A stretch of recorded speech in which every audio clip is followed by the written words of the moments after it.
Welcome to the Shamanism Global Summit, an extraordinary gathering of teachers and healers from around the planet, sharing insights, principles, and rituals for personal and collective healing and transformation. Please share this event with your friends and family, and come join us on Facebook at The Shift Network. And now your host, Michael Stone. Welcome to this segment of the Shift Network Shamanism Global Summit. I am thrilled to have one of the most brilliant shamanic practitioners, my friend Don Oscar Miro-Quesada Salvio. He is a respected Kameska curandero and alto misayo, sorry for the pronunciation, but we love him. He's an adept from Peru, founder of the Heart of the Healer, Thoth, originator of Pachacuri Mesa tradition, cross-cultural shamanism. He's an internationally acclaimed shamanic teacher, healer, earth-honoring ritualist, and author. Don Oscar is also an OAS fellow in ethnopsychology and member of the Evolutionary Leaders Circle. His work and shamanic training programs have been featured on CNN, Univision, A&E, Discovery Channel, and the History Channel's Ancient Aliens. Don Oscar, welcome to this segment. Hatung Yushulpaiki Waikicha Miguel.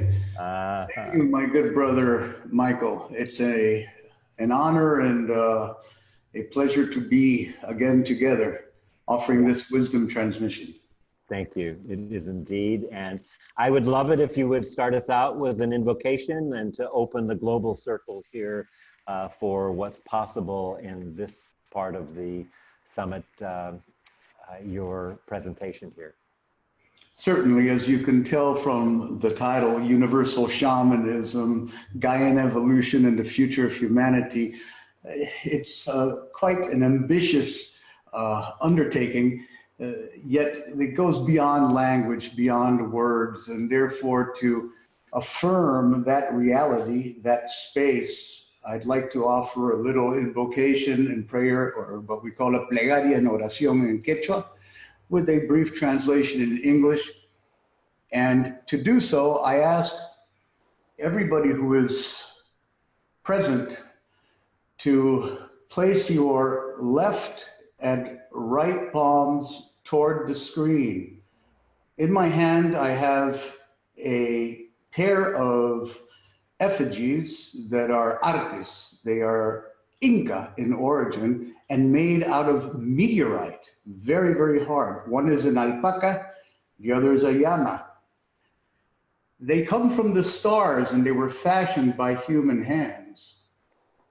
The llama and the alpaca represent the supreme symbol or representation of selfless service, for they give the entirety of their being to humankind, for us to evolve into the light that is our origin.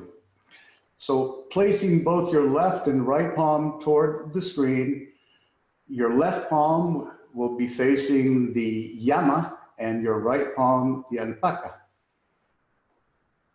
And take these words into your heart.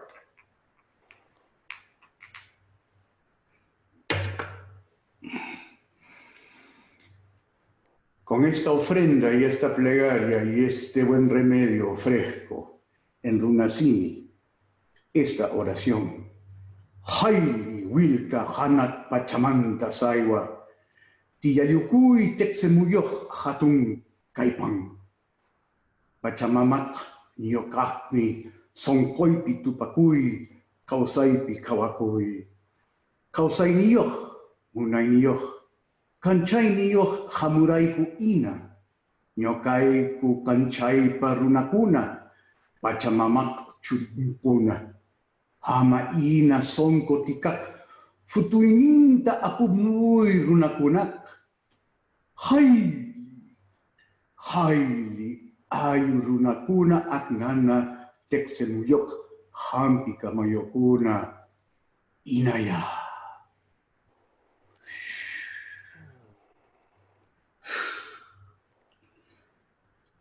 Allow our prayers as a collective and convivial unified field of visionary potential for the waking up of humankind to be carried to those most subtle and rarefied realms where the original breath of creator creatrix resides and is bestowed upon all willing souls to enter into the great work of resurrecting our divinity from the entrapment of matter and allowing the light of our true nature to shine bright wherever darkness abides on earth. Loosely translated, my Quechua prayer is praises and victory to the sacred shaft of light from the heavens. Welcome, great power of the universe. Creator, creatrix of all worlds, meet yourself in my heart, see yourself in my life. With life, with love, and with light we come here. We are people of the light and children of the earth. Please bring the blossoming of the flower of the heart to humankind. Praises and victory to all our relations within this ceremonial circle of universal shamanic people. So mote it be. Thank you, my good brother, for allowing this brief transmission. Let us all take a deep, deep breath through the nose. Inhale. Bring your left hand over to right shoulder, right hand over to left shoulder. Retain your breath. Gently close your eyes. Awareness to your crown.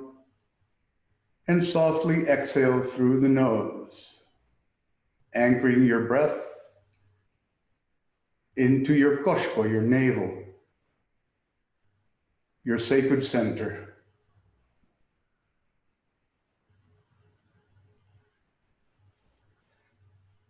Thank you all. You may relax your arms and open yourselves to the beauty of our coming together.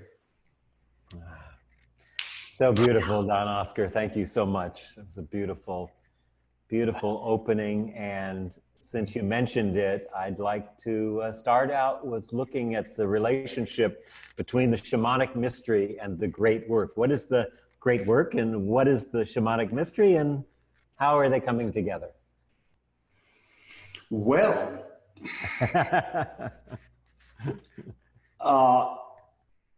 shamanism is a path that inherently must involve mystery, and mystery as a process of incessant, endless revelation of a seeing beyond ourselves, of a opening up to relationship with other as valuable or more valuable than just our own survival. In the Andean tradition, especially in the Kamasca lineage of curanderismo, of which I've had the honor to be initiated, we understand life as buhyai kausai, as a game. But it is a game in which we play without winning, without needing to have victory, but just to be a participant in a living universe. So the great work, which we understand as kapak rurai, sometimes also known as hatun yankai on the earth plane, but kapak rurai basically is about rediscovering ourselves as both ecological and cosmic beings that are in the process of learning how to consciously become one with nature, so that no longer is there a need for separation or dominance over Mama Pacha or Mother Nature or the natural world. So we understand, very similar to the ancient Greco-Roman and Asian traditions, that the earth is a living, pulsing, sentient being. No surprise, right?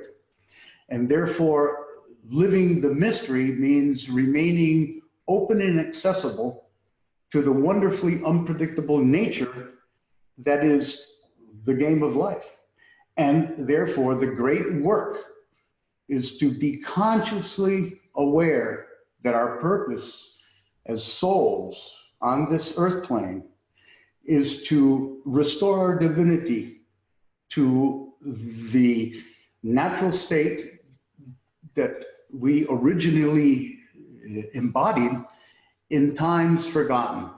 We have various world eras similar to the eons that of the ancient Greeks that began with this age in which there was a perfect harmony between nature and reason, between spirit and matter, where there was no separation, no need for ego consciousness, no need for individualism. Yet there was simply an expression of that unitary field of being in which one's personal experience of being was one and the same as the ground of being. To use a few simple metaphors, in the Andes, we understand that as the Paco Huachu, or the path of payment, in which through reverence for the sacred gift of life, we dedicate ourselves as our great work to honoring every relation we have, whether it is with the water element, the earth element, the air element, and that unseen, most important non-element, which is breath itself, which is Waida, the wind of our nature as spiritual beings, as shining ones. That's the great work in a poetic sense. Now there are various steps that I can enumerate later on as to how to make that a part of our embodied experience on Earth. So much in what you've already said, Don Oscar. I think I want to just start at the last thing you said about the wind, because you know, of course, the St. James Bible says in the beginning was the Word, and the Word was with God. But of course, we all know that before the Word was the wind, and the real power of that relationship that we have. And another thing that you said I wanted to bring in was about the body, because so many people are dissociated and disembodied. So that ability to take in what you're saying in our primary interest body, and the relationship to the wind, which is the relationship to the words, which creates world. I'm just curious about how your work of the great work actually uses and is used by these things. Perfect. I hope I didn't go off too far there. No. This is, we're spot on. Thank you, brother. So let's, to situate it within the context of Peruvian shamanism, which is really a universal shamanism. I must respond to your question, if it was a question, by first saying it was. No, it embellished very nicely what I said in my opening. That universe, from an etymological point of view, the universe, the Texemuyu, the all, yeah, is basically one that is turning on itself. So it's an endless cycle of co-arising. We understand that the universe is not a static moment in time space that has a beginning and an end, and that's it. On the contrary, it's composed of various phases and world eras of pachas, much like the Greek and Hindu notion, the Greek notion of the eras and the Hindu notion of yugas, of these cycles that forever continue. So we must cast away our understanding of evolution as a linear event. So it's best to understand what we're talking about to our capacity as humans that have self-reflection about our place on this earth as participants in being able to make life what it is through our letting go of the necessity of matter as a solid, objective, definable experience that has mortality to it, that has entropy to it, that eventually will become disorganized, diminish, and disappear. And that, from the onset, if we understand that we are in a living universe, not a dead universe, then unfortunately, all the great technological innovations and scientific discoveries that we are the beneficiaries of in this current era of our human evolution come from a necessity to tease out the secrets of nature by breaking it down, by being dominant beings over the natural world. That is contrary to anything that our shamanic peoples, especially our original peoples that hold on to their traditional ways of being, their sacred life ways, would ever consider as a reality. That is the antithesis of how to maintain a state of reverence as the guiding vision or kawak for the people. So in the Andes, we go ahead and embrace the fact that we are here to offer payment, to offer a reciprocal relationship of ourselves with all our relations. It doesn't need not to be human. On the contrary, limiting our experience of life to just ourselves as humans is death, leads to collapse. And that's what we're seeing on planet Earth right now. What we are facing in the Anthropocene, in this current era in which our human activity is going to be primarily responsible for the breakdown of our life systems, our ecosystem on planet. And if we don't do something radically different at this point, we're in big, big trouble. And that's why the shamanic arts that are founded on the fact of caring for something other than oneself, of being able to experience altruism, of being able to extend yourself beyond self into the value and importance and crucial meaning of other, and of all of the multiple voices that are in the natural world. That communion and that state of lived awareness is more than an attitude. It is a breath. It is an awareness that only comes if you are able to become what we know as Waida, as the wind. Soft, fluid, untamed, at times tempestuous, and at other times softly and peacefully gentle. In all of expressions, the wind is the best living metaphor for soul. That's how we understand it in the Kamasca tradition of the Peruvian Andes. I love that. Brilliant. So you talked about steps. Let me kind of recapture it in my understanding, because you said a lot in there. Let's start with how most of us see the world.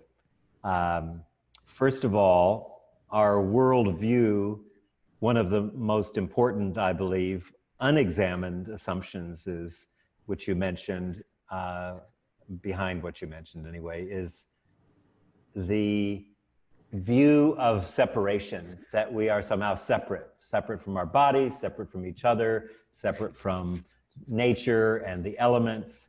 And that worldview is the predominant worldview, which then it's a story that shapes our actions to treat nature as a big lumber yard or acquisition yard, rather than as in the mystery that you talk about. And the other issue that I wanted to bring into that is, you mentioned the objective reality. From my experience, the objective reality is a myth, but we hold strongly to it, and we want to have things go the right way, and we want to have perfection. We want to meet some preconceived notion of how the world should be, all of which seem to keep us away from the mystery, the fluidity that you talk about, the expanding into that kind of lived awareness of the constant movement and I can't remember the words you use, but my hands maybe can say the flow of the magic of life. So you talked about steps. I see that as where we are, and I see that there's this possibility of a major explosion in a new story for humanity, which is a new story for the world, for life. How do we get from the mundane to the magic? By having these conversations is a good start. To communicate, to converse, to exchange our lived realities without holding on to our perspective and therefore objectifying our perspective as truth and denying the multiple value of multiple truths is a very good starting point. That is why council fires. That is why talking circles. That is why community meetings. That is why we gather together as a tribe to share our dreams, to share our epiphanies, to share our hope and our vision for our 7 generations and beyond. So communication is culture. So we are, I think the term you were trying to reach that I said is similar to the Buddhist notion of co-arising. We are in this moment of collective being united as creativity creating creations.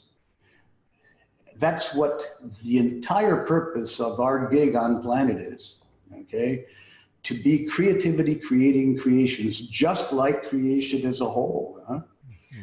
So the stories I've heard during my apprenticeship in the northern coast and southeastern highlands of Peru are many, both from the mouth of my 2 mentors, Don Celso Rojas Palomino from the north and Don Benito Corihuaman Vargas from the Guasao village outside of Cusco.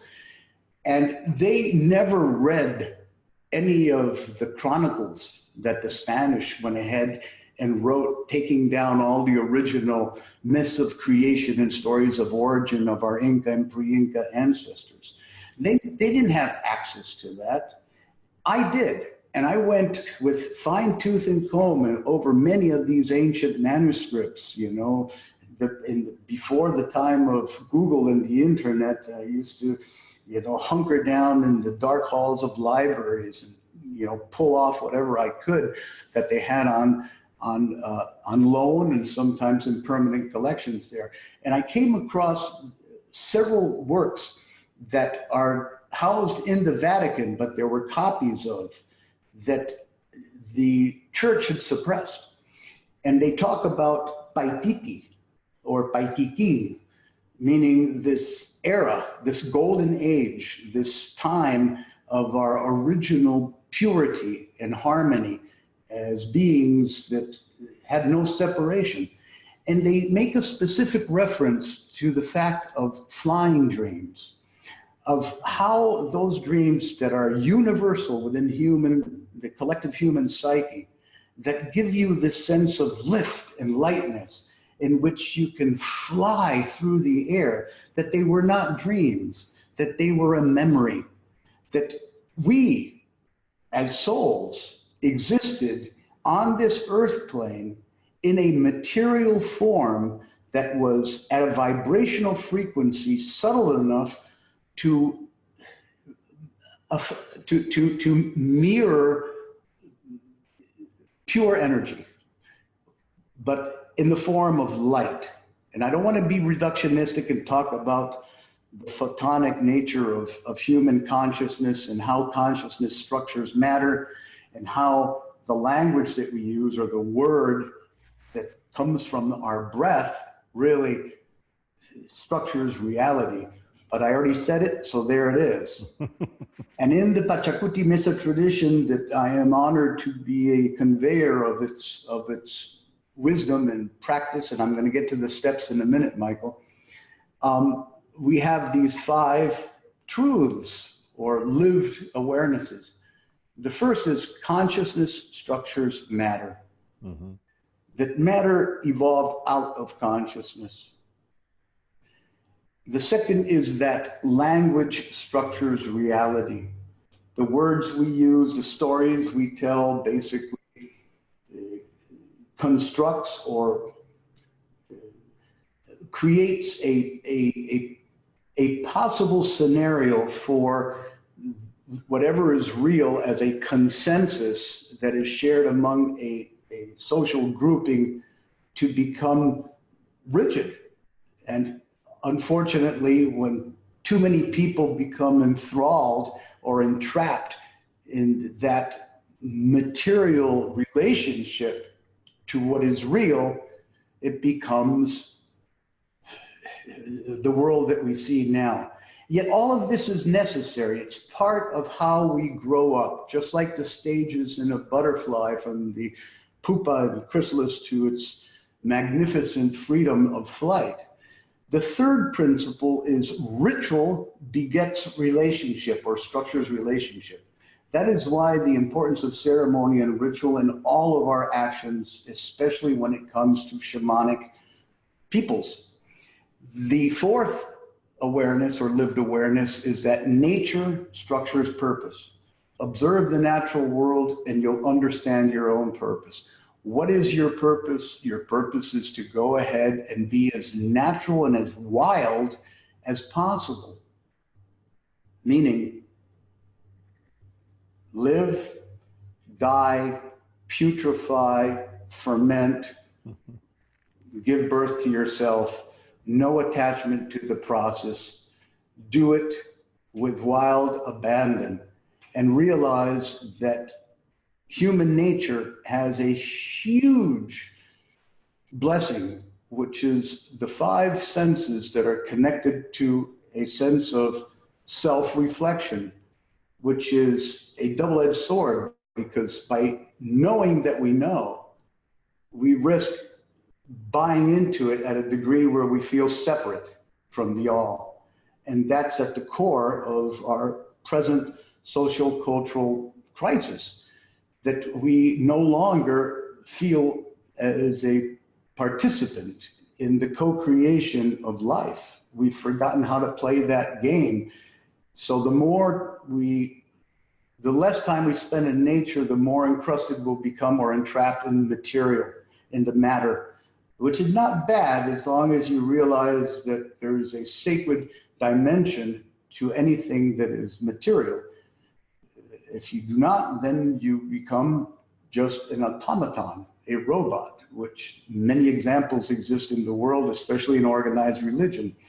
Now, the 5th awareness is the most important. Love begets life.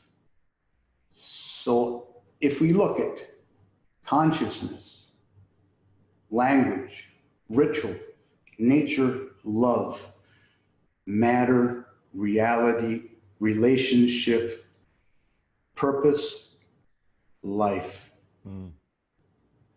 Therefore, the material world or the material plane, when experienced from a place of love, defines our purpose as human beings to begin with. That is what we call the tapak burai, or the great work of resurrecting ourselves as spiritual beings out of the entrapment of matter. And I believe that in the Western world, much can still be learned from the ancient pre-Pythagorean mystics of the Greco-Roman period that postulated that Gaia, and that's why part of the subtitle of this talk is Gaian evolution, that Gaia, as you well know, is a protogenoi, is a primordial deity. She existed together with Uranus because out of the infinite possibility of chaos, of the void of chaos, Gaia, the personification of Earth, Romans known as Terra, emerged. And Uranus was her son, Father Sky. Mother Earth first, then Father Sky. Without the Earth, no atmosphere would have been created to begin with, right? No breath. And therefore, no oxygen. And therefore, no photos, we would have been in a dead world, biologically speaking. Yet because of Gaia's merging with her son Uranus, that gave birth to the Titans, to the great first beings, one of which, unfortunately, gave the gift of the domestication of fire to humanity through Prometheus and unleashed a huge problem on Earth that was even before the domestication and the changing from hunter-gatherers to more sedentary agricultural people. What occurred is that fire was misused. And from that simple, it wasn't a rediscovery of fire, it was basically the gift of fire to be used to sustain the goddess culture in Paleolithic times, which basically was misused in Neolithic times because of the patriarchal emergence of consciousness that was dominant and more destructive and adverse to chaos, adverse to the unknown, adverse to mystery, and very intent on control and on illuminating and more on, spiritual dominance rather than soul nurturance. So from a relational culture, there was a change into a culture of separation and dissonance. I'm doing free association right now, and I trust that those people that know me and those that don't know me that are present on this listening will allow whatever words that came through to be medicine for their souls. If not, next time it'll happen. Well, let's work the medicine a little bit. We've got some time here.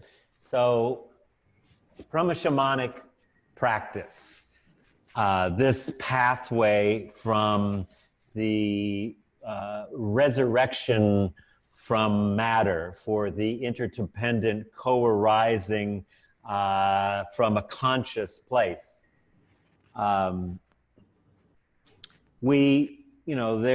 People are really becoming more mindful for the most part. At the same time, people are becoming very scattered, fearful, and divisive in many ways around the planet. So from a practical standpoint of using the brilliant things that you're sharing, I love it, like the 5 steps. So developing consciousness and recognizing, actually having experience of consciousness creating matter, to understand that our words are creating world. They're not describing, they're creating world. To actually get that, to begin to practice ritual that creates these interdependent, co-arising kind of relationships that exist in a natural environment with reverence for the natural world, and to do that with love, which begets life. These are practices that people have to engage in. So from a down to earth, okay, I mean, I'm just listening to the listening of this wonderful field around the world that is listening to this broadcast. And people, first of all, people often don't look at who do I have to be, they look at what I have to do. So I would say both of those questions are important. Who do I have to be being or becoming from an ontological perspective? And what do I have to do to create ritual to deepen my connection with all living things, to open myself to my lineage and the ancestor, to be connected outside of time to the future ancestors or descendants, whatever you want to call them? Where do I go, Oscar, Don Oscar? Tell me about how I start. Go to the wild places. The more you are able, and I'm speaking to you, Michael, and to myself, because I have no right to tell anybody else what their way of communing with their soul as a universal state of blissful awareness needs to look like. Yet, over millennia, vision quests, pilgrimages, visits to ancestral temple sites, natural landscape shrines, sitting by a tree like that beautiful monkey that's behind you, listening to the whispers of the natural world in birdsong. Any experience of unitary, participatory belongingness with the natural world. After listening and quieting, observe and enter into relationship with its multiplicity of direction. Humans, apart from the opposable thumb, which was a pretty cool blessing, that led everything to even the development of our frontal lobe, is always a two-edged sword, as is self-reflexive awareness. Because the opposable thumb, and you can see this from our primate and hominid ancestors, also gave us the optical delusion, as Einstein would refer to it, as being able to own, to grasp, hold, and contain. And so a false sense of power, that we are able to make permanent something that inherently is impermanent, that is totally non-controllable, because its nature is to create, not to make death. So it ties in a lot with the human addiction to ontological insecurity, to our desperate need for meaning, in which we do so many things when meaning it's not about meaning at all. It is about love. It is about experiencing purpose without having to define yourself as worthwhile. So in nature, that need for meaning is vaporized instantaneously. You are surrounded by a living, pulsing heartbeat that is so much greater than your individual self. At that point, we are hardwired, tuned to enter into relationship with the otherness of life. Through our eyes, through our ears, through our mouth, through our touch, through our five senses, all they are here for is for relationship. Our entire life is about relationship. So what do? You honor that relationship by placing a stone here, then another stone on top of that, and creating a cairn and marking a sacred spot where you came to that realization. By sitting under a Bodhi tree and allowing your hand to rest upon your knee and indicating that your Dharma teaching is complete. By doing a simple gesture that may result in a yoga flow or an extraordinary Tai Chi dance.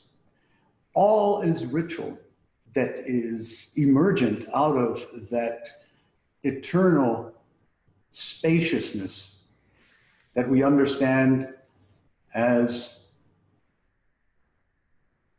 the unnameable, the Tao. Therefore, we don't understand it. We and embrace therefore, it. the steps we take are up to us to entertain ourselves with. On this plane of third dimensional consciousness, as well as whatever plane that awaits us in terms of transpersonal dimensions of our own journey as souls, the most important thing is to learn that there's no reason to busy yourself by filling your life with too much stuff to do, like you said. That there is extraordinary medicine and richness in the value of wasting time. I love that. And one of the things that brings up for me, one of the wonderful things about wasting time, so to speak, from a agreed upon reality, is what you call vista buena, the good vision, the inspiration, the co-creation of sacred earth honoring communities coming together to imagine a possibility of a world that doesn't have war and climate change and divisiveness, and that is a world built on this love that you speak about. Talk about the importance of inspiration and imagination. Great, thank you. Yuyai Yurari Pacha and Taripai Pacha. So the famous re-membering, the coming together as one unified whole, not only as humankind, but as a planetary species, and from a planetary species at the ecological level, including the cosmos. So our ecology and our cosmology become one and the same with our human experience as children of that marriage between Gaia and Uranus, or between Pachamama and the Hanang Pacha. Similar to the Greek notion of ether, which is really who Gaia had intercourse with to give rise to the Titans. It wasn't Uranus or Sun, it was ether, which is the upper air, the upper wind, what we call the Waida of the Hanang Pacha, above the Hanang Pacha, which is the spiritual breath. When we, as shamanic practitioners in the Kamaska tradition, are able to make love to the simplicity of our relationship to the spiritual dimensions from which we originated, what occurs is a transfiguration or an apotheosis. Basically, we transcend matter and emerge into being shining ones, which are those that fly in our dreams.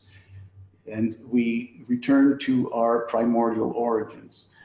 This is the story that, and the image and the imagination and the vista buena that our descendants of the pre-Columbian cultures before the Incas have encouraged us to live through since pre-conquest days. Vista buena simply means sharing a vision with your tribe that is entertaining enough to be turned into a story that involves other participants, other familiars, that begin with our animal relatives, go down to our plant relatives, and must involve our stone relatives in the form also of their original state of being, which are the Apu, the sacred mountain deities. So that full range of relationships become protagonists in our stories of origin, in what we, creatively embellish over time, that become a prophecy, that become the new golden era, that helps us complete this cycle of necessary breakdown and collapse, so that all of our fears, our doubts, our insecurities, our very, likable, our very expected human frustrations that are based on our relationship to life from a place of fear rather than trust, become compost for our soul.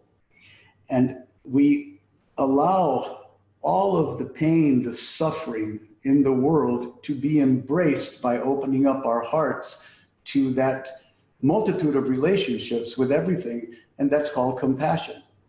And that munaiki, or that compassion, is the nourishment, is the mihushanku, the sacred ritual food that we, through our prayers, infuse our offerings with, and those offerings in turn multiply.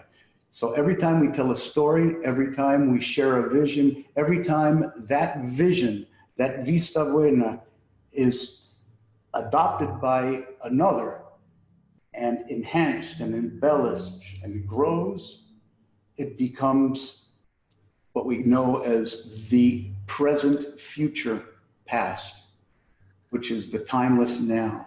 And it's only in that eternal present and in this current Chaupipacha, the now, that our immortality as souls is honored, and reverence becomes the main ethics of our people.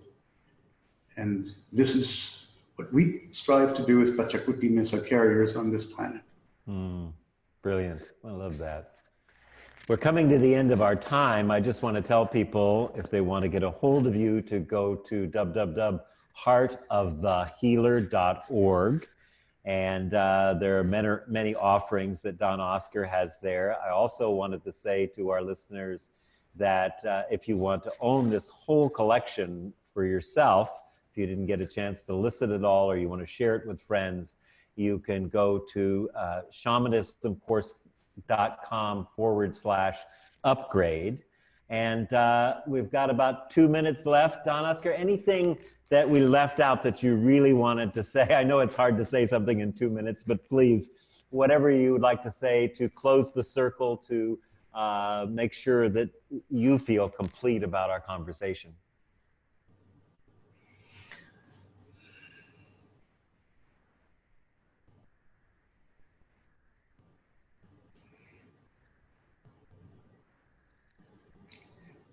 Buhyai Kausai, the game of life, involves quiet mind, open heart, soft belly, to borrow those terms from Ram Dass. Quiet mind, open heart, soft belly, spaciousness throughout our dreaming, our feeling, and our embodiment.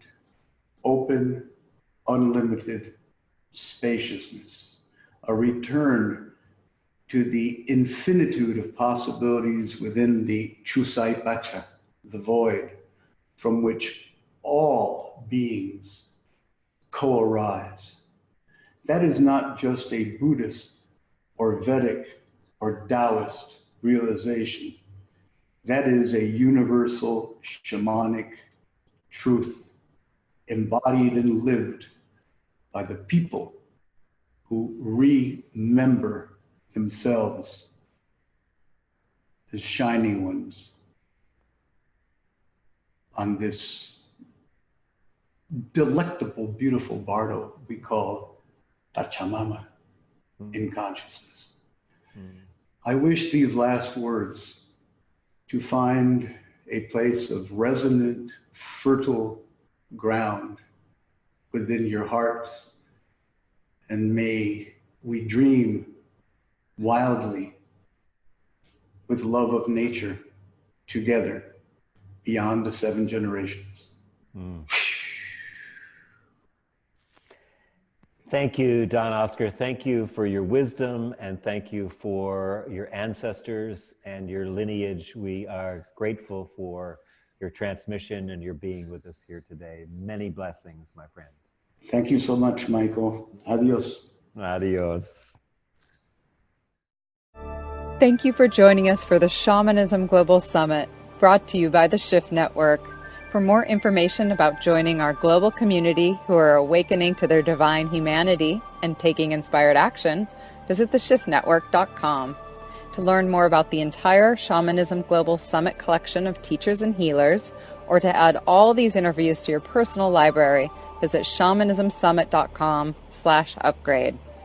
Thank you again for gathering with us and for sharing this empowering path with your friends and family.